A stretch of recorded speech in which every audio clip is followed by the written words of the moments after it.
Assalamualaikum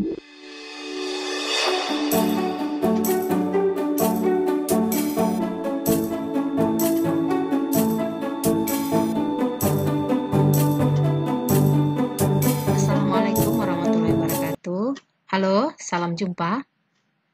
Masih bersama saya di video pembelajaran kita, yakni pelajaran ekonomi yang dikhususkan untuk siswa SMA kelas 10 untuk semua jurusan, baik yang lintas minat maupun peminatan.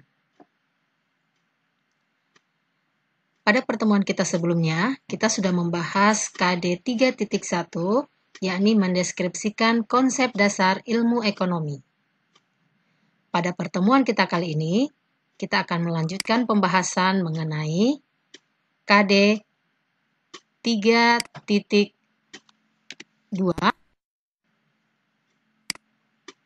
yakni menganalisis masalah ekonomi dalam sistem ekonomi. Indikator pencapaian kompetensi. 1. Mengidentifikasi masalah ekonomi modern. 2. Memberikan solusi untuk mengatasi masalah ekonomi modern. 3. Mengidentifikasi berbagai sistem ekonomi.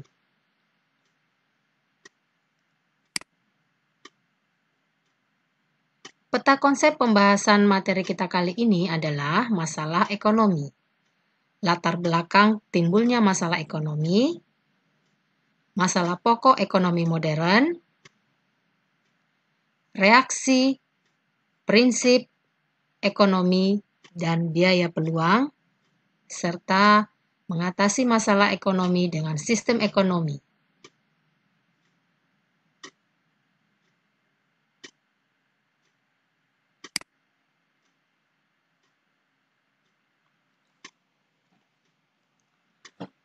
Biaya peluang. Biaya peluang adalah biaya terbaik yang timbul sebagai akibat dari suatu pilihan-pilihan yang tidak diambil atau tidak dipilih. Atau, biaya peluang adalah segala sesuatu yang dikorbankan untuk mendapatkan sesuatu. Contoh, pada saat kamu lulus dari bangku SMP lalu, pasti kamu dihadapkan pada berbagai pilihan. Salah satunya adalah 1. Bersekolah di SMA negeri karena biayanya murah dan berpeluang mendapatkan KIP 1 juta per tahun. 2. Tidak melanjutkan ke SMA karena faktor biaya dan lebih memilih bekerja dengan penghasilan 2.500.000 per bulan. Atau bekerja di toko dengan penghasilan 1.500.000 per bulan. Seandainya kamu lebih memilih pilihan pertama, yakni bersekolah di SMA negeri karena biayanya murah dan berpeluang mendapatkan KIP 1 juta per tahun, maka biaya peluang yang kamu korbankan adalah besarnya biaya peluang yang kamu korbankan adalah 2.500.000 per bulan dan 1.500.000 per bulan. Sehingga total biaya peluangnya adalah 4 juta rupiah. Sampai di sini, apakah kalian bisa memahaminya?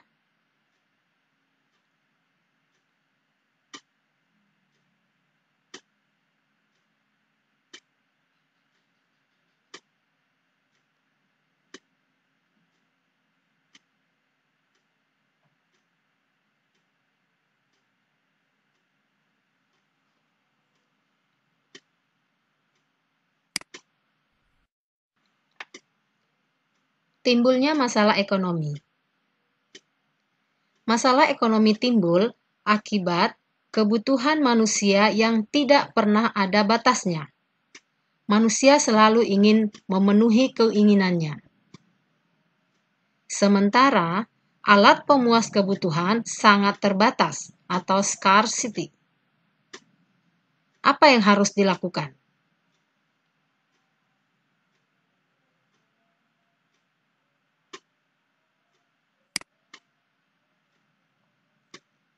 Silahkan kalian simak dan bacalah artikel berikut ini.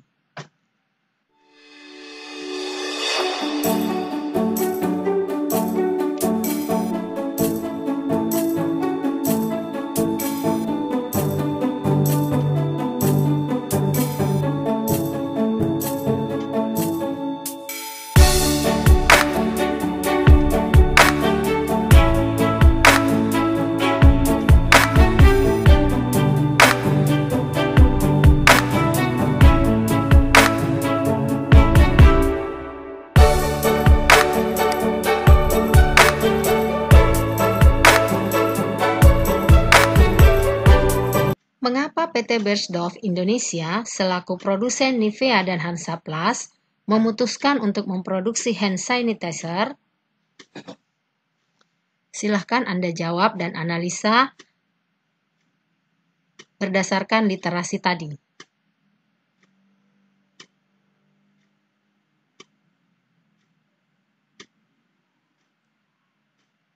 Tuliskan jawabanmu di selembar kertas.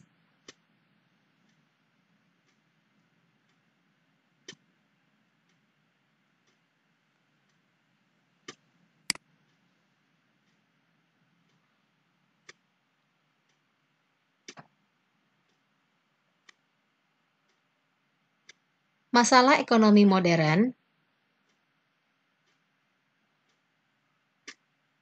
Dalam masalah ekonomi modern akan timbul beberapa pertanyaan, yakni what, apa dan berapa barang diproduksi, how, bagaimana barang itu diproduksi, dan for whom, untuk siapa barang diproduksi.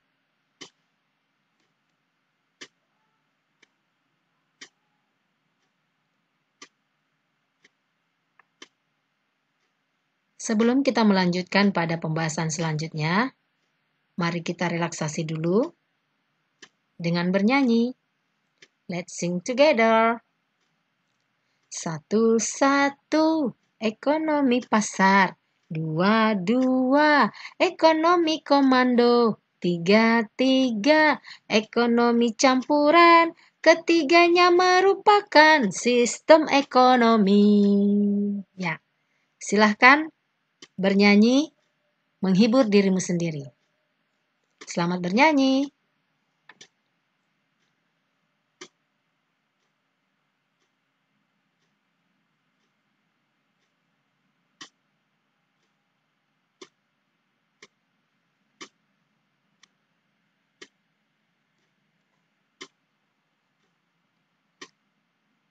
Untuk menjawab masalah ekonomi tersebut, kita akan membahasnya dalam sistem ekonomi. Sistem ekonomi terbagi atas 1.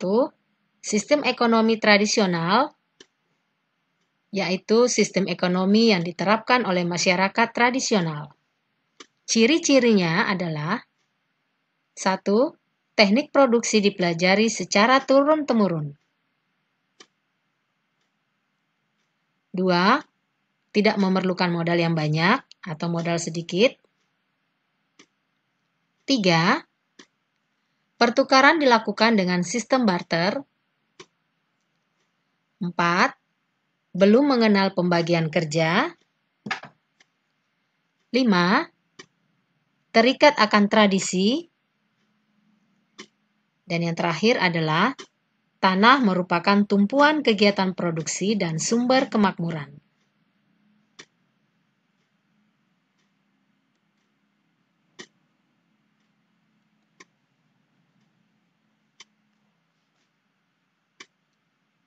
Dua, sistem ekonomi pasar atau liberal adalah sistem ekonomi di mana peran pemerintah sangat dominan, sedangkan peran masyarakat atau pihak swasta sangat kecil. Ciri-ciri sistem ekonomi liberal adalah 1. Alat dan sumber daya produksi dimiliki dan dikuasai oleh negara.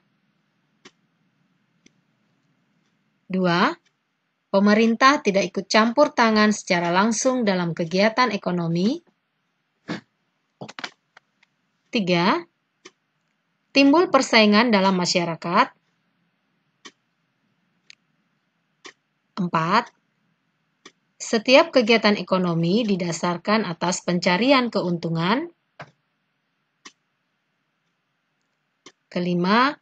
Kegiatan ekonomi selalu mempertimbangkan keadaan pasar.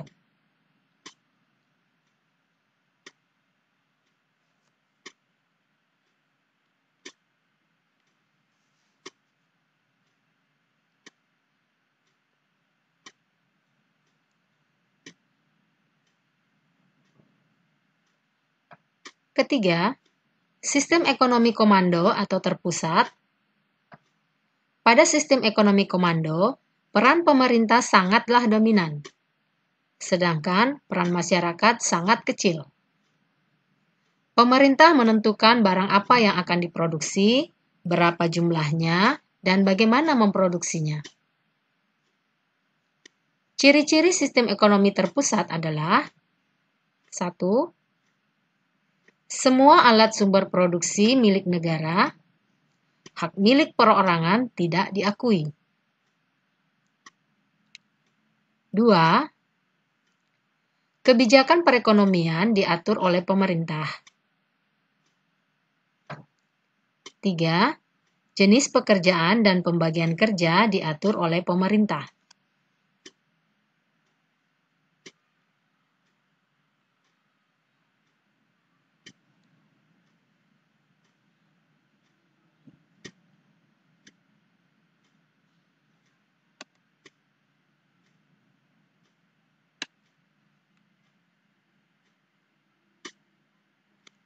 Keempat, sistem ekonomi campuran. Sistem ekonomi ini merupakan penggabungan dari sistem ekonomi liberal dan sistem ekonomi komando. Ciri-ciri sistem ekonomi campuran adalah 1. Kegiatan ekonomi dilaksanakan bersama oleh masyarakat dan pemerintah. 2. Interaksi ekonomi sebagian terjadi di pasar, tetapi tetap ada campur tangan pemerintah dengan berbagai kebijakan. 3. Persaingan diperbolehkan, tetapi tetap ada pengawasan agar tidak terjadi persaingan yang merugikan. 4.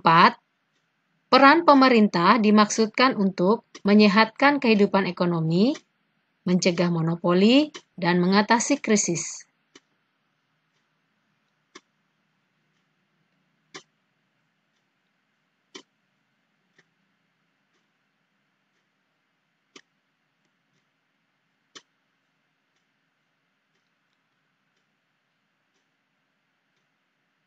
Kelima, sistem ekonomi syariah.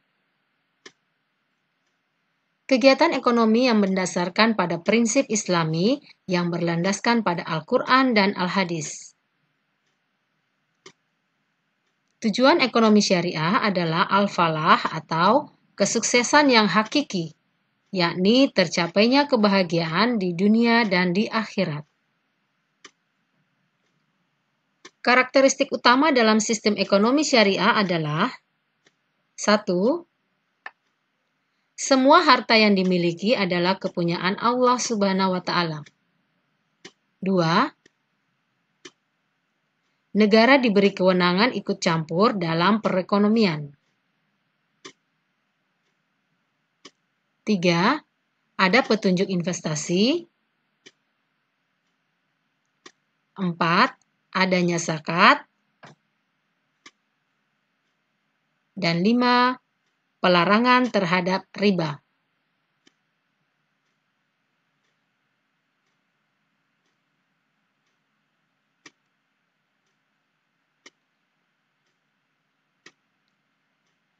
Nah, kita sudah mempelajari kelima sistem ekonomi yang ada di dunia. Nah, bagaimana dengan Indonesia? Sistem ekonomi apakah yang dianut oleh negara kita? Sistem ekonomi Indonesia dikenal dengan nama ekonomi Pancasila atau ekonomi kerakyatan atau demokrasi ekonomi, yaitu sistem ekonomi yang dilakukan oleh rakyat, dari rakyat, dan untuk rakyat. Sistem ekonomi ini berdasarkan kegiatannya berdasarkan Pasal 33 Undang-Undang Dasar 1945.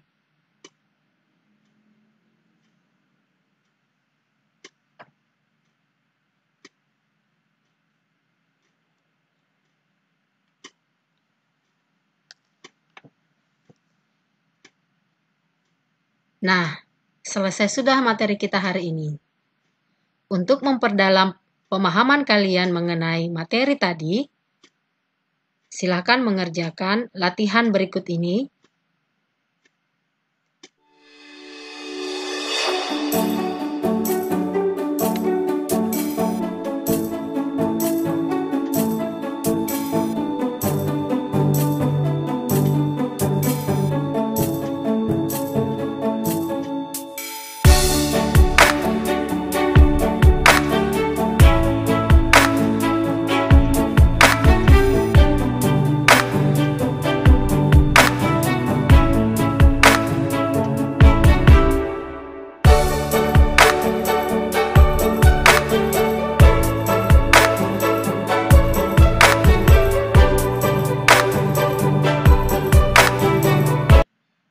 Demikianlah pembahasan kita hari ini.